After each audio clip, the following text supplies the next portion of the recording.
విశాఖలోని ఇందిరా ప్రియదర్శిని స్టేడియంలో తొలిసారిగా నిర్వహించిన బైక్ రేసింగ్ అందరినీ ఆకట్టుకుంది.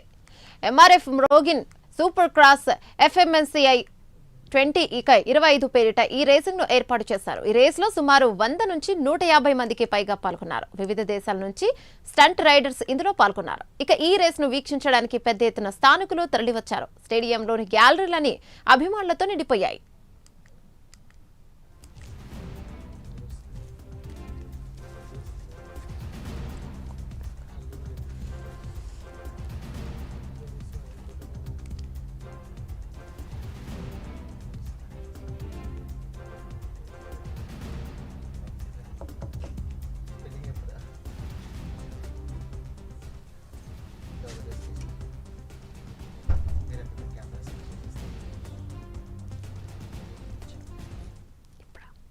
Motor bike racing competition grand finale జరుగుతుంది.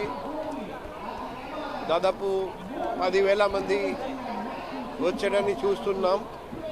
అందరూ ఉల్లాసంగా ఉత్సాహంగా ఈ గ్రాండ్ ఫినాలే చూస్తున్నారండి. మన విశాఖ నగరంలో ఇటువంటి ప్రోగ్రాం జరగడం మన అందరికీ గర్వకారణం.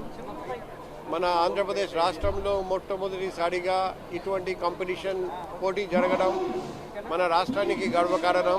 సో విశాఖపట్నానికి ఒక మోటార్ బైక్ ఈవెంట్ కొత్త తీసుకురావాలని చెప్పి చాలా దృఢకాలంతో మేము నిర్ణయించుకున్నాము. మా స్టాఫ్ చైర్మన్ రవి నాయుడు గారికి ముందు తెలియపరిచేలా చేద్దాం అనుకుంటున్నాం సార్. అంటే రాజా వెరీ గుడ్ చేయండి, మీకు నా సహకారం ఉంటుంది, మా స్టాఫ్ సహకారం చేద్దామని చెప్తానే మా వెన్నుతట్టి ప్రోత్సహించారండి అతను. అలాగే మేము త్రిపుల్ మోటార్ స్పోర్ట్ని ఒక అసోసియేషన్ని మేము స్టార్ట్ చేసాం. మన ప్రభుత్వంలోని నారా చంద్రబాబు నాయుడు గారు కానీ, లోకేష్ బాబు గారు కానీ, అలాగే మన పవన్ కళ్యాణ్ డిప్యూటీ సీఎం గారికి స్పోర్ట్స్కి ఎంత పెద్ద పెట్టేస్తారో మీ అందరికీ తెలిసిన విషయమే. దానికి మనం పురస్కరించుకొని విశాఖపట్నంలోని మన ఆంధ్రప్రదేశ్లో ఫస్ట్ టైం అవుతుందండి ఈ మోటార్ బైక్ ఈవెంట్ని.